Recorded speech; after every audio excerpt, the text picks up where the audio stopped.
శ్రీ మాదిరాజు రంగారావు గారి సృజన చేతన్ రామాయణ కల్పవృక్ష 4వ భాగం 7/1/26. తమో నిలయం అంటే చీకటి గది అనుకోండి. రామాయణ కల్పవృక్షానికి ఆధార భూమి వాల్మీకి రామాయణం. ఈ విషయంలో ఎవరికీ విప్రతిపత్తి లేదు. అంటే రెండో అభిప్రాయం. విశ్వనాథ తన కృతిని గురించి మాట్లాడుతూ మహర్షి మహాకావ్యాన్ని వ్యాఖ్యానం అనడం జరిగింది. సుందరకాండలో హనుమ సీతాన్వేషణ బయలుదేరి లంకలో దిగుతారు. ఆ రాత్రి వివిధ ప్రదేశాన్ని చరిస్తారు. ఈ మహత్కార్యంలో రాక్షసుల గృహాలు, ప్రాసాదాలు, ఉద్యానవనాలు వెతుకుతూ ఒక చోటి నుండి మరొక చోటికి చేరతారు. అది కుంభకర్ణుడి నిలయం. మూలంలో 6వ సర్గ 18వ శ్లోకంలో అధమేఘ ప్రతీకాశం కుంభకర్ణ నివేశనం తదా పప్పులు వేస మహాకవి అను. అప్పుడు ఆ మహాకవి ఎగిరి మేఘ సదృశమైన కుంభకర్ణుడి నివేశంలో చేరాడు అని వాల్మీకి చెప్పి. కల్పవృక్షంలో మేఘ ప్రతీకాశమన్న విశేషం ప్రేరణతో 8 పద్యాలు ఒకే చిన్న వచనంతో స్వతంత్రమైన వ్యక్తిత్వం కలిగిన భాగం అవతరించేట్టు చేశారు విశ్వనాథ. ఇది ఏదో కేవలం వర్ణన కోసం అన్నట్ల కాక అప్పటి స్థితి, సందర్భం, పాత్ర స్ఫూర్తితో సన్నివేశ నిర్మితం కోసం పొందింది. ఎక్కడ కుంభకర్ణుడి పేర్లు వివిధ అంశాల సమన్వయంతో కుంభకర్ణుడికి సంబంధించిన ప్రధానమైన లక్షణాలు మాత్రం దృష్టికి తెచ్చారు. హనుమకు అది కుంభకర్ణుడి నిలయమని కూడా కవి మాటల్లోనే నేరుగా కూడా చెప్పల. కేవలం ప్రధాన లక్షణాల అన్వయంతో భాషింపచేయటం కథన శిల్పం. సీత ఎక్కడ ఉందో తెలుసుకోవడమే కదా హనుమ ప్రధాన లక్ష్యం. నివేశనం వర్ణనంతో ఖండిక ప్రారంభం. ఇది సాంద్రమైన భావరూపాల వరసతో సరసతో తమోగుణ ప్రధాన లక్షణాన్ని భావితం చేస్తుంది. ఒక మహాభుజంగకం చుట్టలుగా నిర్మోకాన్ని తీర్చినట్లు, అంజనాచలం సార్ధాకారంగా చిక్కినట్లు, శుక్లపక్షం చేత కృష్ణపక్షం విసరబడి ఇక్కడ ముడుచుకున్నట్లు, నిద్రా మహాదేవి నీలవర్ణం కలిగి నీరందరమైన నిష్కుటాన్ని నిర్మించుకున్నట్లు. దీని ముందు వెన్నెలలు ప్రకాశాన్ని కోల్పోతాయి. భయం కలిగించే విధంగా ఉంది ఈ ఉన్నత సౌధ. సూర్యుడి శిష్యుడైన హనుమకు అది జలజ బంధువు అయిన సూర్యుడికి ఎదురుగా అడ్డుగా పెరిగే వింఛ పర్వతంలా అనిపించే ఈ ఉపమానంతో సూర్యుడి ప్రసక్తి, తమస్సుకు వ్యతిరేకంగా హనుమలో సత్వ కిరణ గుణ తేజ ప్రసారాన్ని మనకి భావింపజే. పరమ లఘులంఘనతో హనుమ మునుముందుకు వెళుతూ అగస్త్య భావనతో భవనం చేలమట్టంగా పరచబడినట్లు అనిపించే మనోరూపంగా పేర్కొన్న ప్రస్తుత స్థితిలో అసాధ్యమైన దాన్ని అధిగమించే శక్తి రూపాన్ని తలపుకు తెస్తుంది. భౌతిక ఇతరమైన రూపాన్ని ప్రకాశింపజేస్తుంది. హనుమ తత్పథ విహారి. ఈ విశేషం ఆలోచన రమణీయమై సీత సత్తుకు దగ్గర అయింది. సత్తు కంటే కదా శాశ్వతమై కనుక ఇది సత్పథ విహారైనది. కనుక మానుషాకృతిలో అతని మనీష సీతను వెదకటంలో నిమగ్నమయ్యింది. ఆ సమయంలో అదో ఆలో అర్ధనిమీలితలాక్షులైన నిర్వ్యాపారులై యొక్క నిద్రాలోకంబ నూగునట్టుల కొందరు దైత్యులు సగం మూతపడ్డ కళ్ళతో ఏ పని లేకుండా నిద్రాలోకంలో ఊగుతున్నట్లుగా తాగిన మత్తులు ఏదో ప్రలాపం చేస్తున్నవాడు వేరొక శ్రేణికి చెందినవాడు అక్కడ ఉన్న ఆ స్థలం నిస్తబ్దం, అలసభావం, నిష్క్రియతో ఒక విధంగా కనిపించి ఏదో తిత్తులు ఊదినట్టుగా మహారవం ప్రతిధ్వనించిన శబ్దం అయినా ఎవ్వరూ పట్టించుకునేట్టు లేదు. ఈ స్థితి అలవాటుగా, సహజమైందిగా, అనివార్యంగా ఉన్నట్టు దైత్య వాతావరణంలో భటులు ఆయుధాలతో, అగ్నిగోళ నయనాలతో, మౌనభావ ముఖాలతో, నియమవర్తనంతో చేరిస్తున్నారు. మరో శ్రేణికి చెందిన వాళ్ళు ఇదొక విధం. అది ఏదో ఒక నిద్ర మేలుకొనగా అయిన జగన్మారణోన్మద రేఖా జటిలంబుగా కనబడి క్షమాజాత ఎందున్నదో అని ఆలోపుననే ఎరుగబడి దైత్యంబైన మయామహాస్పదము అన్నట్లున్నది నిదుర తద్భావంబు అనిర్వాచ్యమై అని కనిపిస్తుంది. ఏదొక మహానిద్రా రూపం. దాని నుండి మేల్కొన్న శక్తిలో జగత్తును నాశనం చేసే ఉన్మాద రూపం ఆలోచన కందుతోంది. సీత ఎక్కడ ఉన్నదో తెలుసుకోవాలని హనుమ ఆరాటం. అది ఏదో ఒక మాయా నిలయంగా అనిపించి నిప్పులతో కుత్తలాడి అగ్ని పర్వతం అన్నట్లుగా ఉంది ఆ గృహం. ఎప్పుడు హఠాత్తుగా పగిలి భగ్గునమని, ఎప్పుడు హఠాత్తుగా పగిలి భగ్గునమని పైకి ఎగసి పడే అగ్ని ధారలో సర్వము బూడిద చేసే ప్రమాదంలాగా కనపడుతోంది. ఈ రచనలో అక్కడ కనిపించే నిద్రా జడ రూపం దైత్య తమో గుణం లోపల ఉన్న శక్తి మేల్కొని బయటపడి భయంకరమైన విషమ పరిణామాలకు దారితీసే భావన కుంభకర్ణుడి మూలభూతమైన వ్యక్తిత్వాన్ని ఉన్మీలితం చేస్తుంది. ఈ భాగం 8 పద్యాలు ఒక వచనంతో ఉంది. దైత్యభావంతో కూడిన తమో నిలయాన్ని భాషింపజేస్తుంది.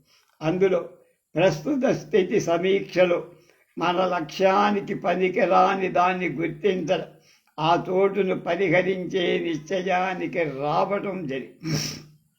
ఇంతటి ఇంద్రియ జ్ఞానం మారిన నిద్రాభావానికి నిత్య జాగ్రత్త అవస్థలో ఉండే చైతన్య శక్తి జానకీదేవికి సంబంధం లేదనే నిర్ణయం జరిగింది.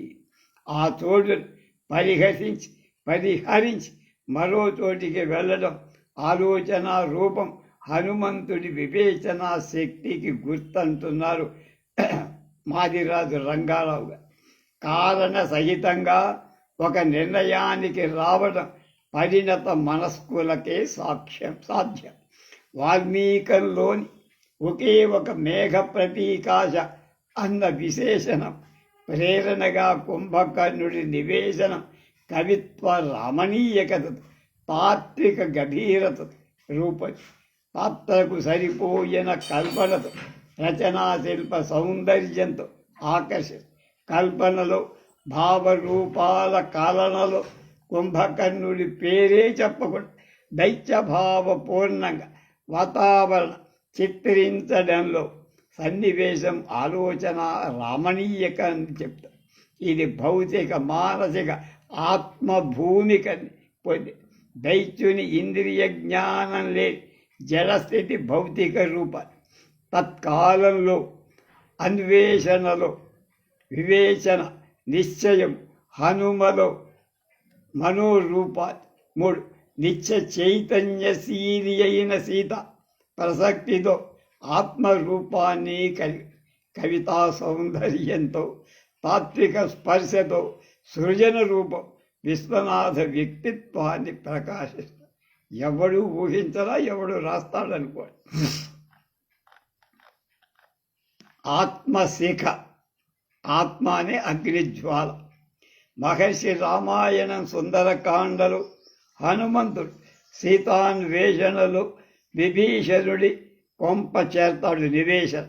వాల్మీకంలో మేఘ ప్రతీకాకం అన్న విశేషణం కలిగిన కుంభకర్ణుడి ఇంటితో పాటు విభీషణస్య చ అని విభీషణుడి నిలయం కూడా అక్కడే చేర్చబడి కల్పవృక్షంలో విభీషణ శబ్ద సహాయంతో హనుమ ఆ నివేశనాన్ని చూసి ప్రవేశించి 9 పద్యాలు ఒక చిన్న వచనంతో కూడిన స్వతంత్ర రూపాన్ని పొంది విభీషణ శబ్దంలోని భావ ప్రసార క్షేత్రంతో పాటు పాత్ర వ్యక్తిత్వ ప్రకాశం భౌతిక అభౌతిక స్థాయిలో చిత్రితమయ్యింది.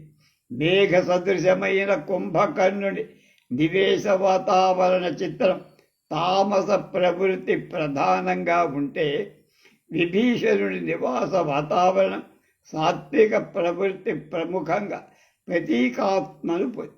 రెండు భిన్నమైనవి, పరస్పర విరుద్ధమైనవి. ఈ సందర్భంలో విభీషణం అంటే భయంకరమని, రాక్షసుడు భయాన్ని కలిగించేవాళ్ళు, లోపల భయం భావంతో దుష్కృతాలకు పాల్పడేవారు భీషణులు, దుష్కృతాలకు తలపడేవాళ్ళు భీషణుడు. విభీషణుడంటే విశేషంగా అంటే ఎక్కువగా ప్రత్యేకంగా భయాన్ని కలిగించేవాడు కావచ్చు. కానీ కథా పరిణామంలో విభీషణుడు దీనికి భిన్నమైన వ్యక్తిగా కనిపిస్తాడు. ఏ ఉద్దేశంతో మొదట్లో ఏ పేరు పెట్టినా అతని ప్రవర్తనలో సార్థకం. విగత భీషణ యశద, విగతమైన అదృశ్యమైన భీషణ భావంతో సాత్విక లక్షణం చేత విభీషణుడన్న పేరు కూడా సార్థకమవుతుంది. ఇలా ఎందుకు పేర్కొనబడింది అంటే, రాక్షసుడు భయంకర తమో లక్షణం కలవాడు. వాళ్లకు చెందిన సమూహంలో ఈ వ్యక్తిలో దీనికి భిన్నంగా తమో గుణం నుండి ముక్తమైన మనోరూపాన్ని సూచించేందుకు ఇలాంటి పేరు అవసరమంటారని. దీని వివరణం కల్పవృక్షంలో సుందరమైన కవితా రూపాన్ని పొంది. స్వతంత్రమైన భాగంగా సమాలోచనం కందు. భయం కంటే ధైర్యం చెదిర మనోరూపం. భయం అంటే ధైర్యం చెందిరిపోయిన మనోరూపం, అంటే ధైర్యం లేని మానవ ప్రకృతి, అది భయం. ఇది మానసికమై వికార స్థితిని కలిగి. విభీషణుడంటే చెదరని ధైర్యంతో మానసికంగా సమస్థితిని పొందినవాడని అర్థం. ఇది పాత్రకు సముచితంగా అన్వయిస్తుంది. విశ్వనాథ రచనలో ఈ దృష్టి చాలా కీలకం. దీనిపై ప్రకాశ రూపం అనగతికి వస్తుంది. ఆరంభంలో కంబు వలక్ష కాంతి కంబ్ర సుదర్శన భావమొప్ప సీతాం పీతాంబర చంద్రికా ధవళికాత్మ శిఖా కమనీయ శృంగమై అంబుజ పత్రచారు వివిధాలయ కోణములొప్పగా నిరాడంబరమైన శాంత ప్రకట కుట సౌధముకండు చూచుతున్మల కంబు వలక్ష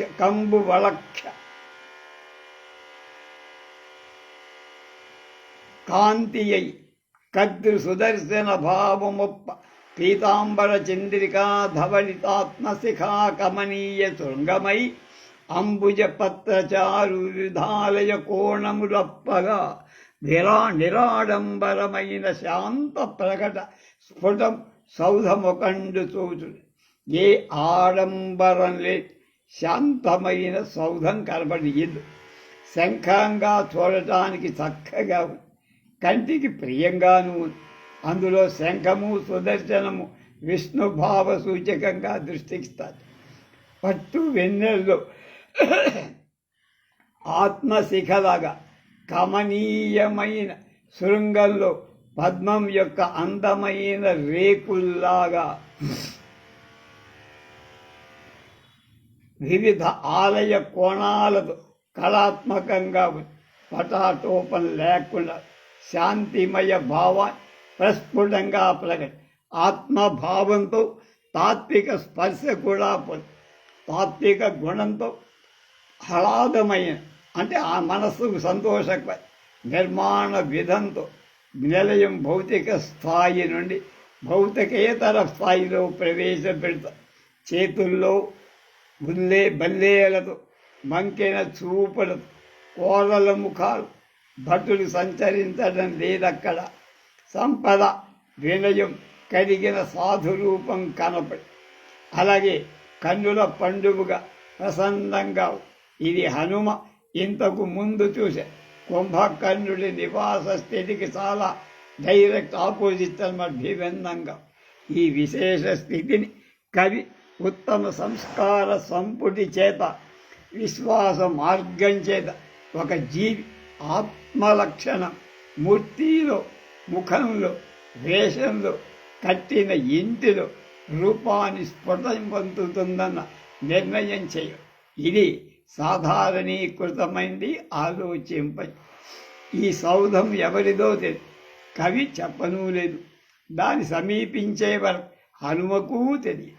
కథన శిల్పం ఇక్కడ సంశయ భావ కోణంలో వెలిసి ఉత్సుకతను నిలిపే దృష్టిలో సాగి అయితే ఇది మధురమైన ప్రకృతితో ఉత్తమ సంబంధాన్ని దీపిస్తూ ఉంది. ఆర్ద్రమైన భక్తిభావాన్ని తలపిస్తూ రాక్షసుల ఇల్లు ఇలాంటి భావను కలిగించవని హనుమ అభిప్రాయం. ఇక్కడ తద్భిన్నంగా ఆంతరమైన ఆత్మశిఖాదీప్ అనుభవంలోకి రావడం విశేష స్థితిలో మనస్తత్వ ప్రకాశ పరమైన వ్యాఖ్యానం అనొచ్చు. హేతువు దృశ్యమానం కాదు, దీనికి పరోక్ష గవేషణం అంటే వెతకడం అవసరం. ఈ నివాసాన్ని చూస్తుంటే రెండు కళ్ళకు వెన్నెల తీవె తోటలా సంతోషింపచేస్తుంది. వెన్నెల వచ్చేది రాత్రి వేళ, రాక్షసులు రాత్రించరుడు రాత్రి వేళ తిరుగుతారు. రాత్రి వేళ వెన్నెల సాత్వికమైన రూపానికి ఆలంబనమై విశేషమైన భావానికి ఆస్కారము. ఈ విధంగా పోలిక ఔచిత్యాన్ని పొంది మనసులో శాంతి ప్రసార అనుభవం సత్పథ విహారి అయిన మహాకవి మానసికంగా సీతా గవేషణలో ఎంతో ఉపకరించిందంటారు మాదిరాజు. మిక్కిలి దుష్టమైన జాతిలో ఒక్కొక్కప్పుడు ఎంతో సాధుశీలి జన్మించడం జరుగుతూ ఈ జీవ సంచారం చాలా విచిత్రమైందని హనుమంతుడి ఆలోచన. ఈ సాధుభావ నిలయంలో సీతను వెదకవలసిన అవసరం లేదనుకున్నాను. ఇక్కడ సీత ఉండే ఏ అవకాశం లేదు. ఎందుకని సాధులోక శ్రేష్ఠుడైన హనుమ సాధుజన నివాసాన్ని దర్శించాలనే కోరిక కలిగి ఈ ఆలోచన ఉత్తమ సంస్కార సంపుటిలో బ్రతికే జీవభావానికి నిదర్శనంగా ఉంది. లోపలికి వెళ్ళి చూస్తే కుడిలేని ఆముదపు దీపాల వెలుగు దిశాదేవి ఇంపైన కురుణ్ణి స్పృశించే ఆ దేవి జడలో పూల తణుకుల్లా ఉంది. ఇది దిశా సమయం. భయం కలిగే బదులు ఆ నివాసంలో శాంత సుందరంగా ఒక నిశి దేవిగా అనిపించడంలో ఒక దేవిగా అనిపించడంలో లోకోత్కృష్టమైన భావం మహాశక్తి రూపం వైపు మరలి వస్తూ అక్కడ స్థితి హ్లాదంగా అందంగా ఉంది. మనస్తత్వ పరమమై దర్శన రూపంతో నిస్సందేహంగా గొప్ప రచనలో పై మెట్టుకు తీసుకువెళ్ళే అనుభవ పారమ్యం కలిగింది ఈ భాగం. శాంత హోమాల యజ్ఞశాలలు కనిపించాయి.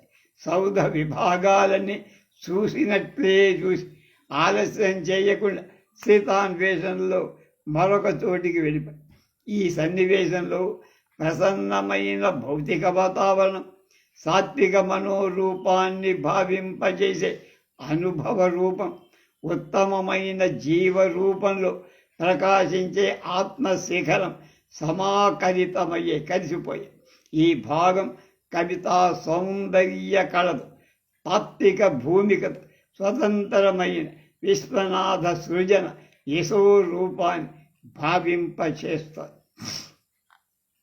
రేపు వర్ణనా విభవం గురించి చెప్తారు.